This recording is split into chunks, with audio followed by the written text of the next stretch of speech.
आप देखिए कि अपर कास्ट आपके रिजर्वेशन को किस किस तरीकों से खाने की कोशिश कर रहा है। ये हमें समझना पड़ेगा कि अगर हमारे जो हमारी बेटियां हैं, अगर पढ़े लिखे हमारे समाज के जो पढ़े लिखे लोग हैं, वो अपनी समाज की बेटियों के साथ शादी करें, ठीक है। हमें एक परंपरा, एक संस्कार हम उनको देंगे, ठीक है, तो हम उनके अंदर एक बुद्धिजीविता दे पाएंगे। और अपर कास्ट के कोई जो है अगर हमारे मतलब बेटी से शादी कर रहे हैं, तो कहीं ऐसा तो नहीं है कि वो हमारे रिजर्वेशन को खाने की बात करें। 19 जनवरी है आज, और आज फिर एक बार दिल्ली के अंदर आरक्षण में वर्गीकरण को लेकर बहस छिड़ी है। समाज के लोग एकत्र हुए, उन्होंने चिंता जाहिर की कि समाज का वो पहलू जो कहीं ना कहीं पीछे रह गया है उसको कैसे आगे लाया जाए। साथियों नमस्कार, मैं हूं मनोज अंतानी और आप देख रहे हैं बहुजन मीडिया। मेरे साथ आज इस गहन चर्चा को लेकर प्रोफेसर चंद्रकांता जी हैं। आज उन्होंने भी इस कार्यक्रम में शरीक हुई और मीडिया के समक्ष अपनी बात रखी। चंद्रकांता जी, क्या लगता है इस तरह की समस्याएं जो समाज के अंदर एक वर्ग कह रहा है कि कहीं ना कहीं इससे समाज बिखर रहा है, जब बहुजन कॉन्सेप्ट को देखते हैं, लेकिन जब आरक्षण में वर्गीकरण को लेकर चर्चा उठती है तो समाज कहता है कि कहीं ना कहीं बिखराव की स्थिति उत्पन्न हो रही है। इस पर आपका क्या कहना है? देखिए, जो समाज में कहीं ना कहीं फूट तो डली हुई है। बहुजन समाज क्यों नहीं अपने लक्ष्य को प्राप्त कर पा रहा, ये हमें अपना आंतरिक मंथन करने की जरूरत है।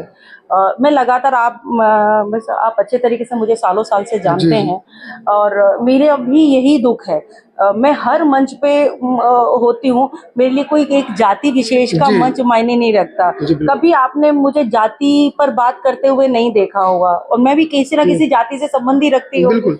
पर मैं सिर्फ बाबा साहब में विश्वास करती हूँ। बाबा साहब ने कहा कि यदि आप मुझे फॉलो करते हो तो जाति विहीन की बात करो, जाति विहीन समाज की बात करो।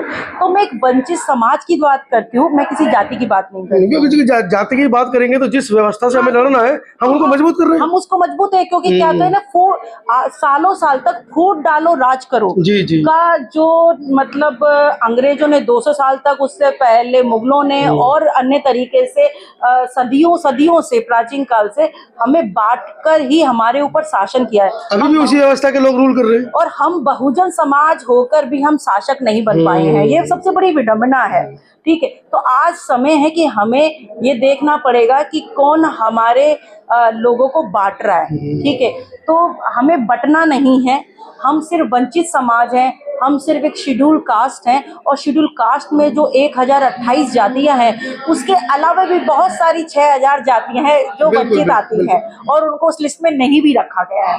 तो ये समाज को बांटने की बजाय हमें एकजुट होने की जरूरत है। मैं आह्वान करती हूँ आपके माध्यम से कि जो मेरे वंचित समाज के बंधु जन समृद्ध हैं, शिक्षा में समृद्ध है, बुद्धिजीविता में समृद्ध है, को अपने मतलब जो वंचित, जो दूसरे बंधु हैं, जो आर्थिक रूप से मजबूत नहीं है, जो शिक्षित रूप से मजबूत नहीं है, जो वैचारिक रूप से मजबूत नहीं है, उनको थोड़ा सा मजबूत करने की कोशिश। अगर आप आकर खड़े हो जाओगे ना, तो शायद हमें बंटने की और दूसरे के खेमे में जाने की जरूरत नहीं होगी। वो विडंबना क्या हो रही है कि वो रिजर्वेशन का पूरा बेनिफिट कहीं ना कहीं कुछ ही लोगों में सिमट कर रह गया। मैं बात पुनः कह रही हूँ कि कुछ ही लोगों में सिमट होकर रह गया है। मैं कतई एक जाति का नाम नहीं ले रही हूँ कि वो एक जाति, जैसे कहा जाटव समाज है, नहीं, जाटव समाज को देखिए कुछ लोगों ही समृद्ध हैं। अभी भी जाटव समाज में आप देखिए वो कितनी घृणा का शिकार हो रहे हैं। वो लोग मजबूत थोड़े ही हैं बेसिकली। तो हम ये कहें कि एक समाज मजबूत नहीं हुआ, ये गलत बात है कि एक समाज समाज के लोग मजबूत हुए हैं बस। उन्होंने सबसे ज्यादा सही है, नहीं, जातिगत घृणा नहीं, ये जाटव और चमार की बात कर रहा हूं। ये मैं इससे सहमत नहीं हूँ आपकी बात से कि जो घृणा, अगर ऐसे क्या देखा जाए तो सबसे ज्यादा जो घृणा ना वो वाल्मीकि समाज ने। नहीं तो शब्द आता ना चूड़ा चमार, सीधा स्पष्ट कहने में अब मैं गाली किसी को दूं, कोई अब्यूज करूंगी तो उससे वो हो तो नहीं जाता ना। गाली दे देना, किसी को इसी चीज पे कह देना, वो अलग बात है। लेकिन आप देखें तो समाज के अंदर हर वंचित समाज ने अपनी घृणा अगर मैं कहूँ धोबी समाज ने, तो क्या वो मेला, कोई मेला उठा रहा है और कोई मेला धो रहा है? आपने माता जी ने मतलब मल कर दिया, तो एक तो उठा के लेके गया और धोबी है उसको धो रहा है, तो वो वाल्मीकि की स्थिति तो उस धोबी की भी है। बिल्कुल। तो आप कैसे, सिर्फ ये नहीं है कि चमड़े का काम करने वाला का वो मतलब वो होगा। आप मेरी बात समझ रहे हैं? तो ये बांटने वाली बात है, ये तो इंटरप्रिटेशन वाली बात है, जो अपनी सुविधा के अनुसार हमारे जैसे बुद्धिजीवी उसमें उन्होंने इंटरप्रिटेशन कर दिया है, इंटरप्रिटेशन कर दिया। I am not agree with that कि कुछ लोग, कुछ समाज के लोगों को, एक समाज को पूरा नहीं मिला, लेकिन कुछ समाज के कुछ लोगों को बहुत ज्यादा मिल गया। मेरा मानना है रिजर्वेशन, अंडर रिजर्वेशन को हटाना चाहिए और जिसको मिल गया है उससे अलग करना है। आपको क्या लगता है कि चिराग पासवान को रिजर्वेशन मिलना चाहिए? बिल्कुल नहीं मिलना चाहिए। हम खुद मुझे नहीं मिलना चाहिए। मैं क्या कह रही हूँ, मैं कह रही हूँ कि मेरा है, मुझे जहाँ नहीं मिला, मैं खुले मन से कह रही हूँ, I didn't take a reservation till my all education. मेरे फैमिली में पता ही नहीं था, मैं एकमात्र पूरे खानदान में इकलौती पढ़ी लिखी लड़की हूँ, ठीक है, और पता ही नहीं था सरकारी स्कूल में पढ़ी हूँ, ठीक है। तो द थिंग इज दैट कि लाइक हम समाज को बांटे नहीं। मैं ना सिर्फ ये कहें कि मतलब जाटव समाज को सब कुछ मिल गया। जाटव समाज के अंदर भी आप देखें, जाइए घरों के अंदर बेचारे आज उसी चीज है, उनको मिलना चाहिए, उनके परिवार के बच्चों को मिलना चाहिए।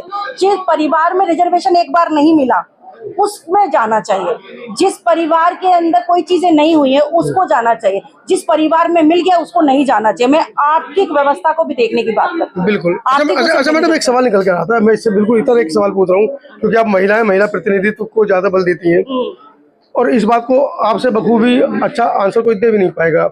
एक अल्पसंख्यक समाज है, वो एक बड़े समाज के ऊपर आरोप लगाता नजर आता है कि लव जिहाद करते हैं, और हमको ऐसा लगता है कि हमारे अनुसूचित जाति के साथ लव जिहाद हो रहा है।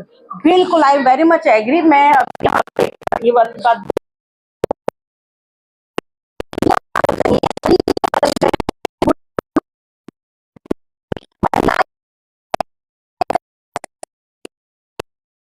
आज हमारी जो अपर कास्ट की महिलाएं भी वो एक तरीके की आज भी विक्टिम है और शुद्र तरीके की मतलब व्यवस्थाओं में रह रही हैं। तो अगर हम ये कहें कि जो लव जिहाद सिर्फ धर्म परक नहीं है, लव जिहाद तो जाति के अंतर्गत भी हो रहा है। आप देखिए कि अपर कास्ट आपके रिजर्वेशन को किस किस तरीकों से खाने की कोशिश कर रहा है। ये हमें समझना पड़ेगा कि अगर हमारे जो हमारी बेटियां हैं, अगर पढ़े लिखे, हमारे समाज के जो पढ़े लिखे लोग हैं, वो अपनी समाज की बेटियों के साथ शादी करें, ठीक है। हमें एक परंपरा, एक संस्कार हम उनको देंगे, ठीक है, तो हम उनके अंदर एक बुद्धिजीविता दे पाएंगे।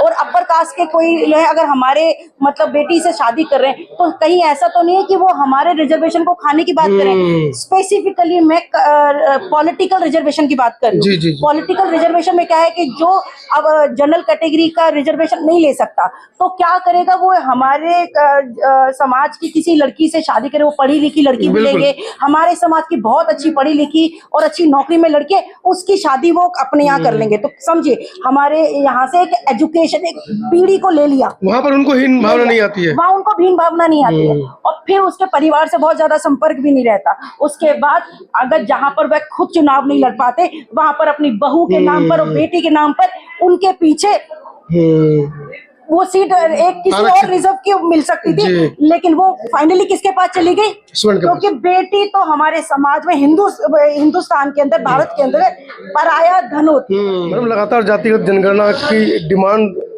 नागरिक कर रहे हैं, लेकिन सरकारें टस-से-मस नहीं हो रही हैं। आप कैसे रिजर्वेशन में जो वर्गीकरण का मामला हुआ है, बिना जातिगत आरक्षण के कैसे उसको हम क्लियरिफाई कर पाएंगे? देखिए, जो सुप्रीम कोर्ट ने जो वर्गीकरण की बात करी है, मैं बार बार कह रही हूँ कि रिजर्वेशन अंडर रिजर्वेशन है, ठीक है। ऐसा नहीं है कि सरकार के पास उसके आंकड़े नहीं है, जनगणना के आधार पर ही आंकड़े मिलेंगे। हर राज्य सरकार के पास जाति संगत आंकड़े हैं, ठीक है, चाहे वो आप जनगणना करें, और यदि आप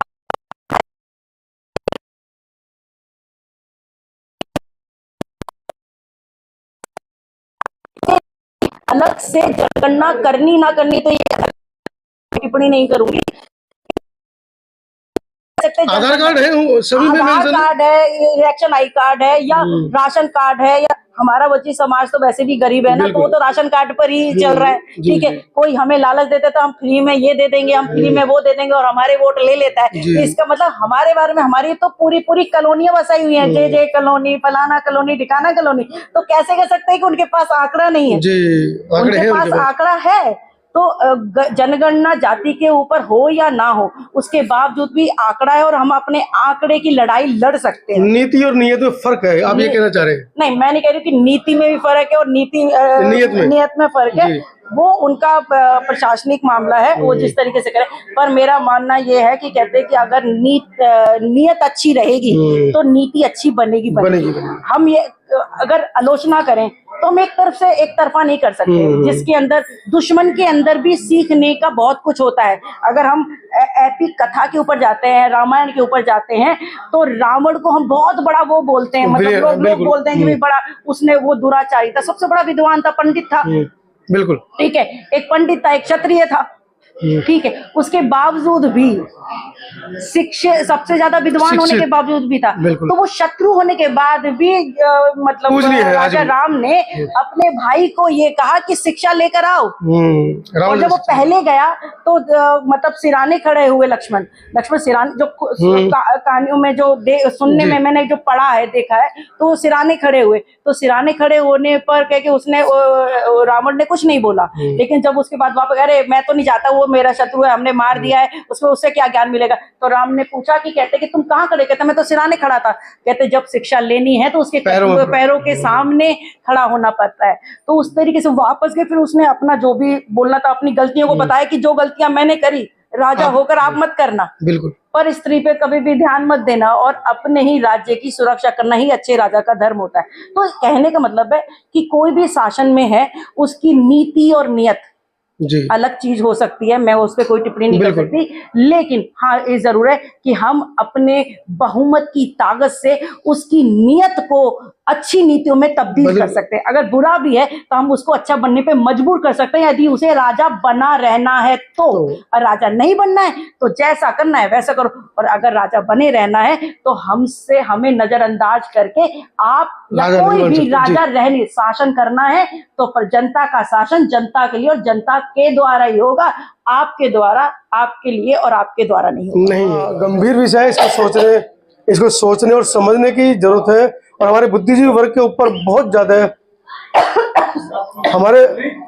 हमारे बुद्धिजीवी वर्ग के ऊपर बहुत ज्यादा जिम्मेदारियां हैं कि हमारे समाज के नवयुवतियों को वो किस तरह से इस दलदल से बाहर निकाल पाने में सहायक सिद्ध होते हैं। फिर किसी नए मुद्दे पर, ऐसे किसी मुद्दे पर मैडम से हम जानकारी लेंगे। सहमत हैं प्रोफेसर चंद्रकांता जी के इन वक्तव्यों से?